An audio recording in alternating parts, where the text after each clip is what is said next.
Florencia Gutiérrez, integrante del Centro de Economía Política, CEPA.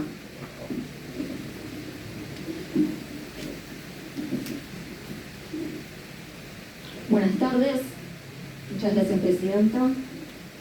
Gracias por permitirnos formar parte de este debate y sumar algunas ideas a esta discusión. Extiendo el agradecimiento desde el CEPA.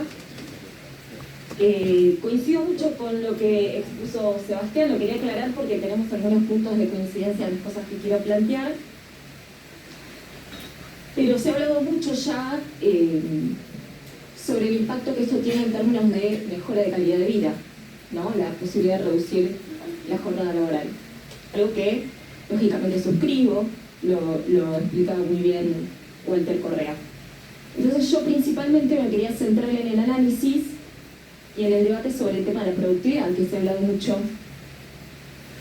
Lo tengo acá sentado Juan José Tala, que decía algo así como que no hay fundamentos técnicos que evidencien que si se reduce la cantidad de horas va a generarse una mejora en los niveles de productividad.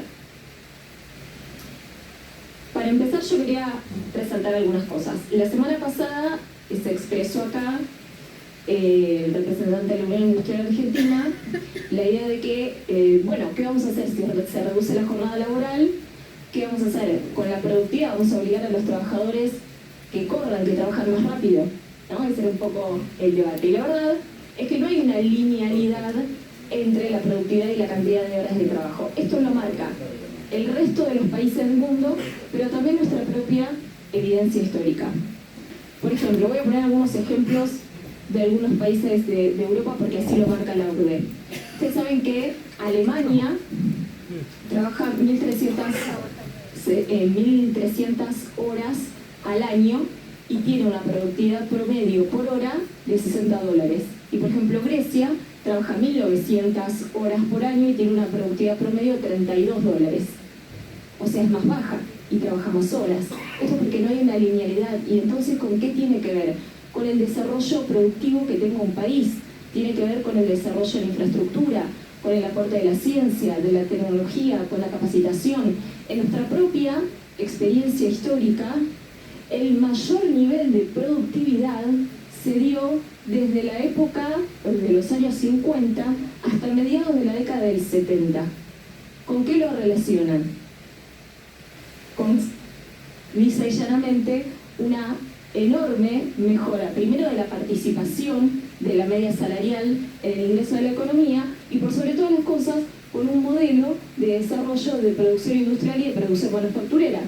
A la inversa, en los procesos de reprimarización económica, como puede ser después de la década del 70, lo que se observa es que una economía reprimarizada aporta menos a la productividad. Esto se evidencia entonces en nuestra propia historia, si no quieren ir solamente a lo que sucede actualmente con los países de Europa y lo marca la OCDE. E incluso vuelve a incrementar la productividad durante la primera década del 2000, sobre todo después del 2002, y nuevamente cae a partir del año 2016. Hoy estamos en una situación que después de la pandemia mejora los niveles de productividad, pero como decían, no recuerdo el nombre, pero como decía quien expuso hace un ratito, lo que sucede con ese incremento de la productividad es que el trabajador o la trabajadora hizo su aporte en esa productividad, pero no se vio reflejado en una mejora de la remuneración. ¿Y esto por qué? Porque incrementó la participación del capital en el ingreso. Y a diferencia, o mejor dicho, por lo contrario, lo que sucedió es que la participación de la remuneración en el total del ingreso de la economía bajó. Y esto también es lo que tenemos que revertir y es a donde se tiene que apuntar. Pero no hay una linealidad entre cantidad de horas y productividad. Eso me parece que tiene que quedar claro, sino que tiene más que ver con la posibilidad de un desarrollo económico. Por otro lado, algo que quiero plantear y que también se ha discutido acá es la situación que pueden tener en cuanto a cierta dificultad algunas pymes.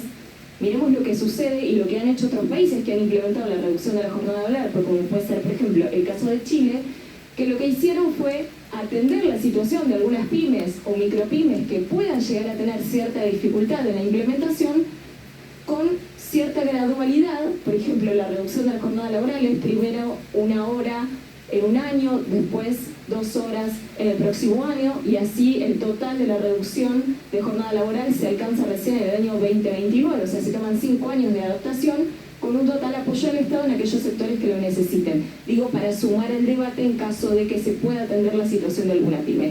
Y por último, para finalizar, algo que me parece muy importante, es que cuando se discutió,